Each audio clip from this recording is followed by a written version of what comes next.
देखिए ये हुआ वृत्त ना, वृत्त के दो बिंदुओं को मिलाना। वृत्त जो है मतलब बिंदुओं का समूह है। वृत्त किसका समूह है? हाँ, वृत्त जो है मेरा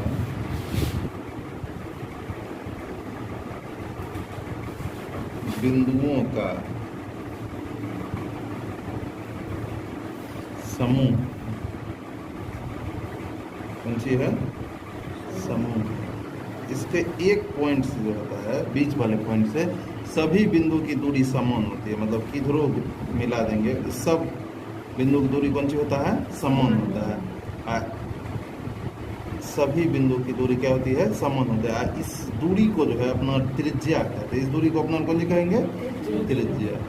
और सबको त्रिज्या कहेंगे ना। तो वही पूछेगा वृत्त की कितनी त्रिज्या होती है, तो बोलेंगे अनंत ना। एक वृत्त की कितनी त्रिज्या हो सकती है?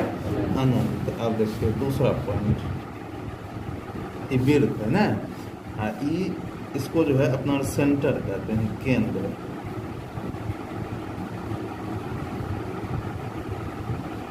अब देखिए वृत्त के दो बिंदुओं को मिलाने वाली रेखा को जीवा कहते हैं। देखिए कोई भी दो पॉइंट ऐसे मिला लेंगे, इसी को कौन सी कहेंगे? जीवा कहते हैं। हाँ, ये पूरा जो है ये एक चक्कर, ये इसको अपना परिधि कहते हैं। ये पूरा अगर एक चक्कर लगा लेगा तो उसको अपना कौन सी कहेंगे? परिधि, सरकमफ्रेंस।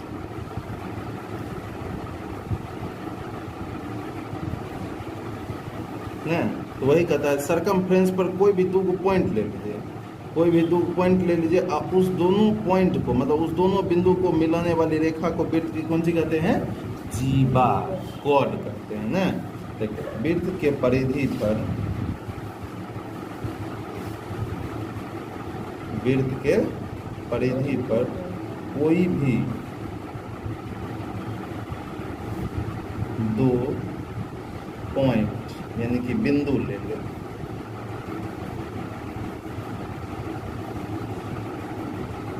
बिंदु ले लो और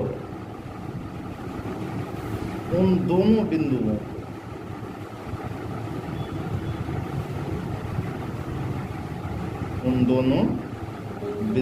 को मिलाने वाली रेखा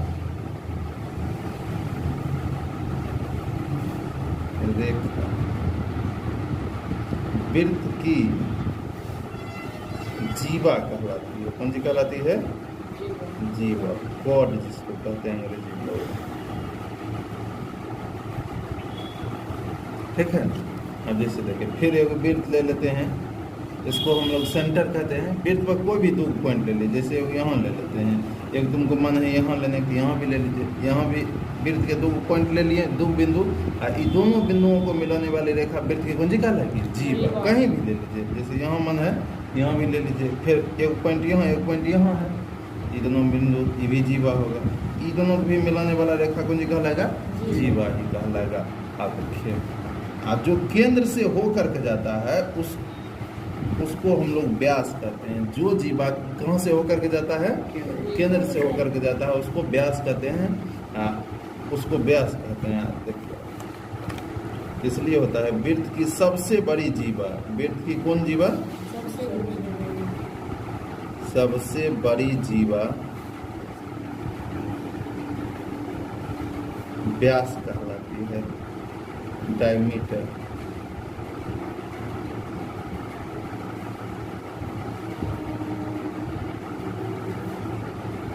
की कोई दिक्कत? अब देखिए व्यास बराबर फॉर्मूला होता है त्रिज्या अब बटा कौन सी होगा? 2। ठीक है। आप देख सकते हैं त्रिज्य खंड, कौन खंड रखते हैं? त्रिज्य खंड। एकदम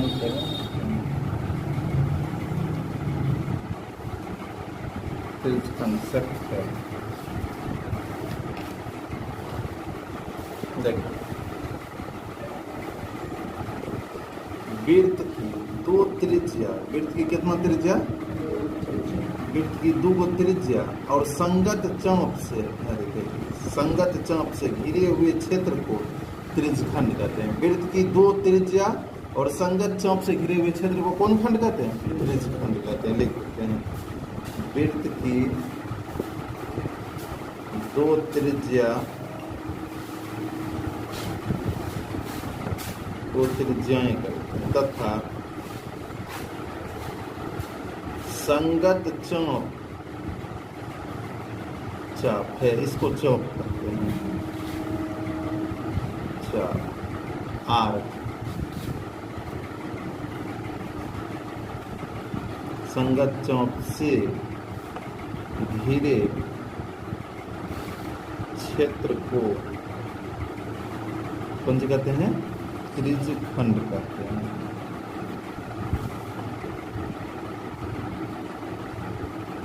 ठीक है, चलिए फिर से और चित्र बनाते हैं। देखो ये हो गया मेरा सेंटर ओ, वृत्त की दो त्रिज्या, एक यहाँ एक यहाँ, वृत्त की दो त्रिज्या आर आर और संगत चाप, ये हो गया मेरा कौन सी हुआ? चाप। इस चाप, तो वृत्त की दो त्रिज्या और संगत चाप से घिरे हुए क्षेत्र को कौन खंड कहते हैं? त्रिज्यखंड। ये पूरा भाग को बोलेंगे अपना कौन खंड? त्रिज्यखंड। ये हुआ लघु त्रिज्यखंड। कौन त्रिज्यखंड?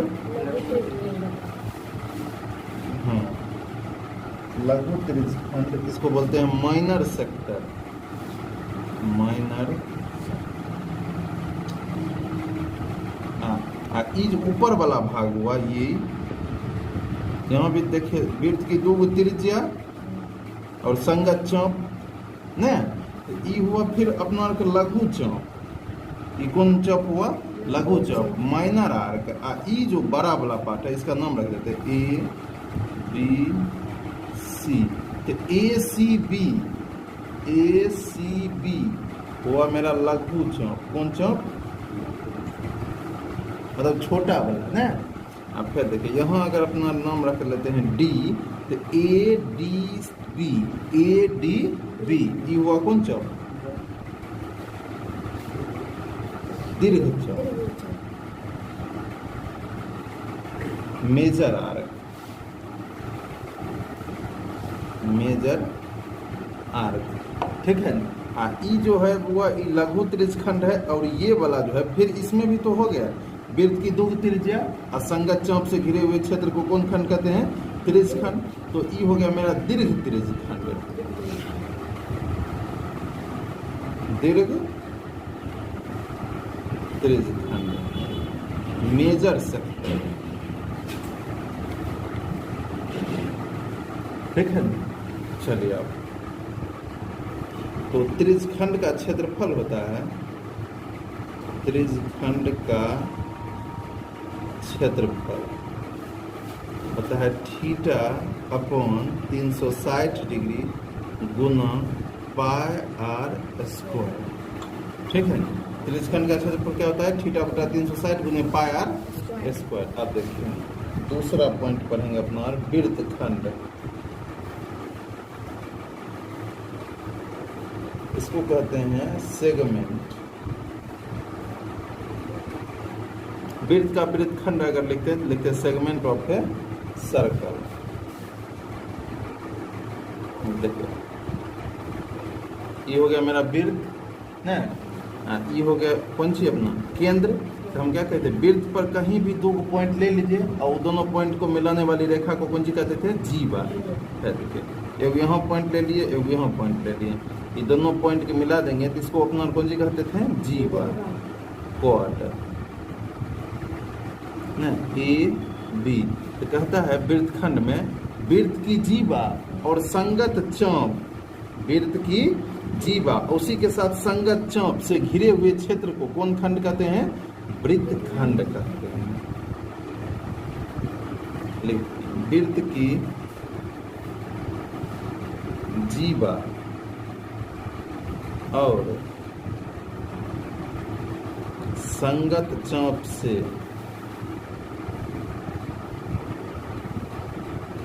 घिरे क्षेत्र को कौन खंड कहते हैं? वृत्त खंड कहते हैं।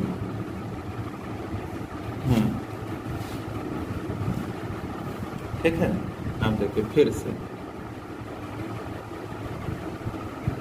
तो फिर ये हो गया मेरा केंद्र, सेंटर। अब एक यहाँ पॉइंट ले लेते हैं और यहाँ पॉइंट लेते हैं, तो वृत्त के दो बिंदुओं को मिलाने वाली रेखा को क्या कहते हैं? जीवा कहते हैं। ये हो गया जीवा, और इस संगत चौक से घिरे क्षेत्र को वृत्तखंड कहते थे। तब देखिए ये जो है ए बी, तो ई जो है वो यहाँ पे सी रख लेते थे। ए सी बी जो है, ए सी बी, इसको वो कौन चौक बोलेंगे? लघु चौक। कौन चौक? ना, माइनर आर्क। अब देखिए, और ये ए, यहाँ अगर अपना नाम रख लेते हैं डी, तो ए डी बी जो हो गया, ये हो गया मेरा कौन आर्क हुआ? मेजर आर्क ना, दीर्घ चौक। दीर्घ चौक की कोई दिक्कत? फिर देखिए आप, A B C, A B C, A B C, इतना भाग जो है वो, इतना भाग ये हुआ मेरा कौन? लघु वृत्तखंड। कौन वृत्तखंड हुआ? हाँ, माइनर सेगमेंट। और ई जो है, ई वाला पार्ट है, देखिए ये वाला पार्ट, इसको क्या कहेंगे बुआ? दीर्घ वृत्तखंड। कौन वृत्तखंड कहेंगे? इसको क्या कहते हैं? Major segment. ठीक है, आप देखिए वृत्त का, वृत्त के वृत्तखंड का क्षेत्रफल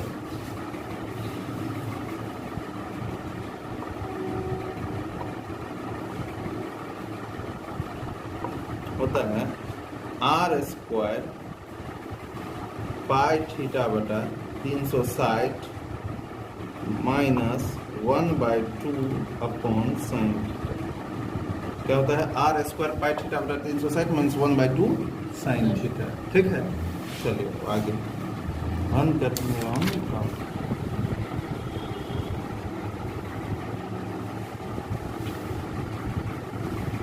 क्वेश्चन नंबर 1 देखो, कहता है 6 सेंटीमीटर त्रिज्या वाले एक वृत्त के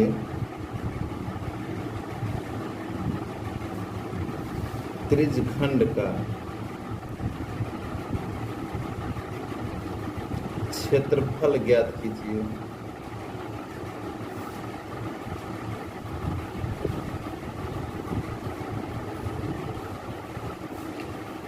जिसका कोण 60 डिग्री है। देखो क्या कहा? 6 सेंटीमीटर त्रिज्या वाले एक वृत्त के त्रिज्यखंड का क्षेत्रफल ज्ञात कीजिए जिसका कोण कितना डिग्री है? 60 डिग्री। इसको हम डायरेक्ट बना देंगे, चित्र नहीं बनाएंगे। ऐसे कहेगा चित्र में हम समझा सकते हैं। देखिए ये हो गया वो कौन सा मेरा वृत्त ना, ये हो गया सेंटर ओ। अब देखिए 6 सेंटीमीटर त्रिज्या, ये 6 सेंटीमीटर त्रिज्या खींचते हैं। क्या कहा था? त्रिज्यखंड का परिभाषा क्या है? जब वृत्त की दुगुनी त्रिज्या है, दुगुनी त्रिज्या हो गया। ये भी 6 वृत्त की सभी त्रिज्या आपस में कौन सी होती है? समान होती है। तो 6 सेंटीमीटर त्रिज्या, तो कहता था वृत्त की दुगुनी त्रिज्या संगत चाप से घिरे हुए क्षेत्र को कौन खंड कहते थे? त्रिज्यखंड कहते थे। और थीटा का मान भी दे दिया है 60 डिग्री ना। तब इसका क्षेत्रफल निकालना है, इस भाग का तुरंत निकाल लेंगे हम लोग। देखिए ये चित्र बनाना जरूरी नहीं है। चलिए यहाँ लिखेंगे, दिया है देखिए 6 सेंटीमीटर त्रिज्या, त्रिज्या को रेडियस कहते हैं, इसलिए इसको आर से सूचित करते हैं। तो आर बराबर कितना? 6 सेंटीमीटर। ठीक है। अब कोण, कोण को एंगल कहते हैं, लेकिन इसको अपना थीटा से सूचित करते हैं। तो थीटा का मान कितना दे दिया? 60 डिग्री। हम लोग को निकालना क्या है? त्रिज्यखंड का क्षेत्रफल। त्रिज्यखंड का क्षेत्रफल तो फॉर्मूला होता है बुआ थीटा अपॉन 360 60 डिग्री गुना पाई आर स्क्वायर। थीटा का मान कितना है 60/360 गुना पाई का मान जब तक नहीं किताब में कुछ लिखा हुआ रहेगा तब तक हम लोग 22/7 यूज करेंगे, और जब दे देगा पाई का मान तो 3.14 प्रयोग करेंगे, ठीक है ना। वहाँ लिखा हुआ रहता है संकेत में, तभी पाई का मान कितना देंगे 22/7।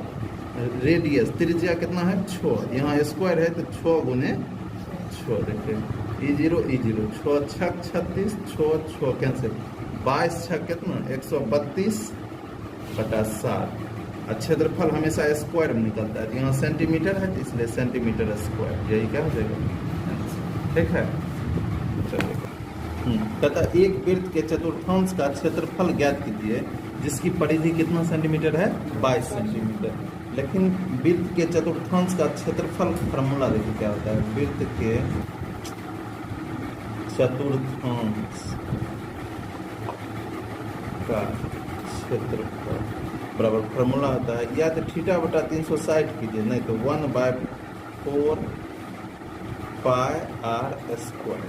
क्या होता है 1/4 पाई आर स्क्वायर, नहीं θ/360, वही त्रिज्यखंड का क्षेत्रफल ही इसका होता है चतुर्थांश का क्षेत्रफल। काहे सो दिखा देते हैं, देखिए ये वृत्त हो गया, ये केंद्र हो गया, तो वृत्त के केंद्र से जो जीवा जाती है उसको हम लोग क्या कहते हैं व्यास कहते हैं ना।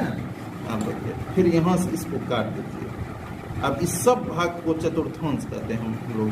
ये प्रथम चतुर्थांश होता है, ये सेकंड चतुर्थांश होता है, ये थर्ड होता है, ये फोर्थ चतुर्थांश होता है। तो देखें अगर इन सब भाग को हम सिर्फ एक भाग लेते हैं फर्स्ट चतुर्थांश में, तो त्रिज्यखंड का क्षेत्रफल क्या बोलते हैं, त्रिज्यखंड क्या बोलता है वो, जब वृत्त की 2 त्रिज्या है, देखिए 2 त्रिज्या है, एक यहाँ है एक यहाँ है, वृत्त की 2 त्रिज्या और संगत चौक से घिरे क्षेत्र को, संगत चौक से घिरे क्षेत्र को त्रिज्यखंड कहते हैं। ये हो गया पहला त्रिज्यखंड, दूसरा तीसरा ये चौथा ना, इसमें भी त्रिज्यखंड का ही क्षेत्रफल लगता है, इसलिए होता है इसका फॉर्मूला θ/360 गुने पाई आर स्क्वायर भी कर सकते हैं। लेकिन यहाँ थीटा का मान कितना डिग्री हो जाता है 90 डिग्री नहीं हो जाता है, इसलिए जब 90 पुट कीजिएगा तो 90 से 360 4 बार में कट जाता है। देखिए E0 9 चौक 36 नहीं कट जाता है, इसलिए इसके फॉर्मूला हम देते हैं 1/4 पाई आर स्क्वायर ना। नहीं तो ये भी होता है एक प्रकार का त्रिज्यखंड, ठीक है। तो देखिए तो हमको वृत्त के चतुर्थांश का क्षेत्रफल निकालने के लिए किसका जरूरत पड़ेगा, त्रिज्या का। लेकिन हमको दिया कौन सी है परिधि, सिर्फ हम फॉर्मूला इसलिए तुमको बताएं तो हमको त्रिज्या निकालना पड़ेगा ना। हमको दिया है परिधि, तो लिखिएगा दिया है परिधि। परिधि को हम लोग को सरकमफ्रेंस कहते हैं, इसको सी द्वारा सूचित करते हैं। तो सी का मान कितना दे दिया है 22 सेंटीमीटर। लेकिन जब हम चतुर्थांश का क्षेत्रफल निकालेंगे तो हमको जरूरत किसका पड़ेगा, त्रिज्या का, परिधि का जरूरत नहीं पड़ता है ना, इसलिए हमको त्रिज्या निकालना पड़ेगा। तो वृत्त की परिधि का फॉर्मूला होता है वो 2 पाई आर। वृत्त की परिधि का फॉर्मूला क्या होता है 2 पाई आर बराबर 22 सेंटीमीटर की कोई दिक्कत। तो देखिए 2 पाई का मान कितना होता है 22/7 गुना त्रिज्या बराबर 22 सेंटीमीटर हुआ। E22 कट गया, यहाँ कुछ नहीं हुआ 1, यहाँ भी कुछ नहीं, 1 क्रॉस मल्टीप्लिकेशन अगर करते हैं तो 2 का आर से गुना करेंगे कितना हो जाएगा 2r बराबर 7 एकम 7। यहाँ से अगर त्रिज्या का मान निकालेंगे तो आर का मान 2 गुना में इधर आ गया तो भाग में 7 बटा कितना हो गया 2, कोई दिक्कत। चलिए तो वृत्त के चतुर्थांश का क्षेत्रफल,